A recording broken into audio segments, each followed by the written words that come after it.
So after I finished working on this album review, it occurred to me that this is the first album that Blake Ibanez of Power Trip and Jason Tarpey of Iron Age have worked on since the deaths of their respective bandmates, Riley Gale and Wade Allison. Two people that have had an absolutely massive impact on the modern American metal scene. I can't imagine it's easy to release an album, not just in these divisive and challenging and dystopian times, but also when you're dealing with the loss of a very close friend, a bandmate, a brother. So with that in mind, I just want to say to these guys, if by chance they find this video, thank you. Thank you for sticking to your guns. Thank you for keeping your head up high, for releasing this album and trying to bring a little bit of light into the world right now, because it's kind of fucked up right there, and we need records like this right now. So yeah, just thank you. Rest in peace, Riley and Wade. Keep on keeping on. They'd be really proud of you. Alright, enough of the sentimental stuff. You guys tuned in for some epic heavy metal. Let's talk about some epic heavy metal.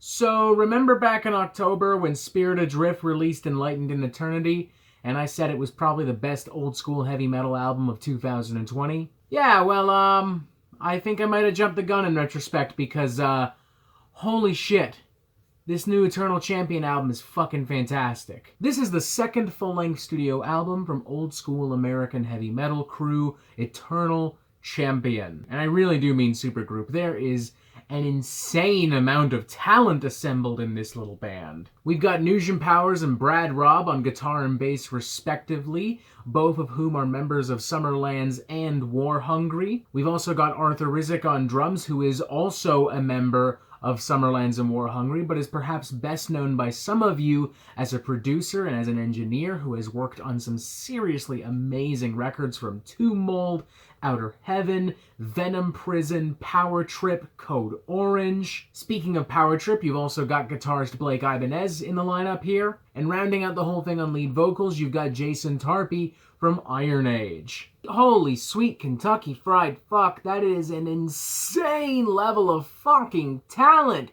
I didn't think it was even possible to fit that much skill into one little unit. And thankfully, not a single droplet of said talent is wasted at any point on this new album, Ravening Iron, as it is chock full of and damn near close to overflowing with some of the most energetic, high-octane, and straight-up fucking epic heavy metal I've heard this year. The damn thing wastes absolutely no time neither. Opening track, A Face in the Glare, immediately starts us off on some super epic, retro, old-school heavy metal, with some kind of speed metal guitars and some doomier drawls and epic vocals. I am somewhat immediately reminded of the epic heavy metal of a band like Visigoth, but I would say that this is just different enough thanks to the production, thanks to the sound mix, thanks to the band's mix of influences from across the heavy metal spectrum. Like that ripping lead solo that could have very easily fit on like a very early Merciful Fate record,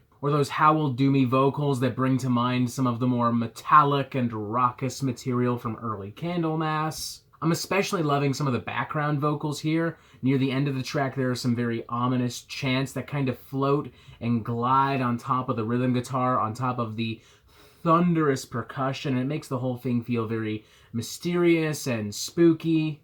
Following track, Ravening Iron, keeps the epic metal train a-rolling with some new influences from like really old school underground Nawabum and proto-power metal, with fast gallops, chanting melodies and gang vocals, and an absolutely wild assortment of razor-sharp riffs and guitar solos. I gotta say my favorite track here might just be Skullseeker though. I love its totally balls to the motherfucking wall approach to like old school doom and epic heavy metal. It is slow, it is powerful, every single fucking riff brings down absolute thunder. Every time I hear this song, I can't help but picture like some Sauron motherfucker literally standing on a mountain of bones and rotting corpses with like an ancient fucking sword in his hand as the wind blows through his robes. Now, at this point in my first listen, I was genuinely a little concerned that Eternal Champion might lose a little bit of their focus, and the songs might start to feel a little bit predictable and cliche. With all due respect, it happens to a lot of old school heavy metal bands.